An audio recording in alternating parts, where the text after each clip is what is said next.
Dalam catatan resmi negara, proklamator kemerdekaan Indonesia secara nasional adalah Insinyur Soekarno dan Muhammad Hatta, yang kemudian dikenal sebagai Presiden dan Wakil Presiden pertama di negeri ini. Namun tahukah kita bahwa jauh sebelum kedua tokoh ini, pernah ada sosok yang lebih dulu memproklamirkan kemerdekaan Indonesia. Dialah Nani Wartabone, seorang pahlawan yang memproklamirkan kemerdekaan Indonesia setelah memorak-porandakan pasukan Belanda di Gorontalo pada 23 Januari 1942. Siapa sebenarnya sosok Nani Wartabone? Tidak banyak yang mengetahui tentang kisah tokoh yang dianugerahi gelar pahlawan nasional pada 10 November 2003 silam oleh Presiden Indonesia saat itu, Megawati Soekarno Putri. Nani Wartabone lahir di Gorontalo pada 30 Januari 1907 dan tumbuh dalam lingkungan keluarga yang cukup berada. Ayahnya adalah Zakaria Wartabone yang bekerja untuk pemerintah Belanda, sementara ibunya adalah seorang keturunan bangsawan di daerahnya. Meskipun ayahnya bekerja untuk pemerintah Belanda, sejak kecil Nani memiliki sentimen yang buruk kepada pemerintah kolonial. Ia pernah membebaskan tahanan orang tuanya sebab ia tak sampai hati melihat rakyat kecil dihukum. Bahkan ia tak betah bersekolah karena pengajar-pengajarnya yang berkebangsaan Belanda tersebut sering merendahkan bangsa Indonesia. Diam-diam Nani menanam sikap antipati terhadap penjajah. Perjuangannya dalam merebut kemerdekaan Indonesia dimulai ketika ia terlibat dalam pendirian organisasi kepemudaan Jong Gorontalo pada tahun 1923 di Surabaya. Nani terlibat dalam kepengurusan dan menduduki posisi sekretaris di Jong Gorontalo.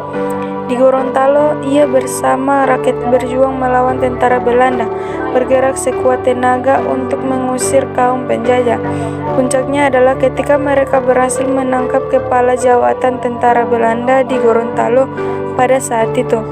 Lewat kejadian itu, bumi Gorontalo kemudian terbebas dari pendudukan Belanda.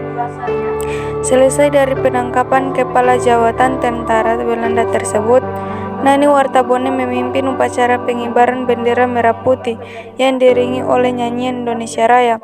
Pernyataan kemerdekaan berlangsung di bumi Gorontalo. Ternyata perjuangan belum selesai, sebab setelah itu datanglah pasukan tentara Jepang yang kemudian melarang berkibarnya bendera Indonesia di Gorontalo pada 6 Juni 1942. Nani tidak tinggal diam. Ia memimpin pergerakan melawan penjajahan Jepang. Sayang, pada 30 Desember 1943, ia ditangkap dan diasingkan ke Manado. Nani baru dilepaskan oleh tentara Jepang pada 6 Juni 1945.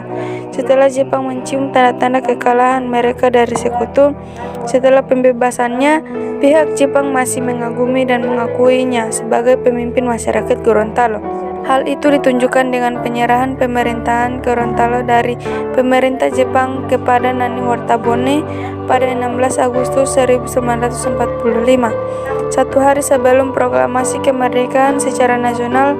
Sejak saat itu, merah putih berkibar kembali di tanah Gorontalo.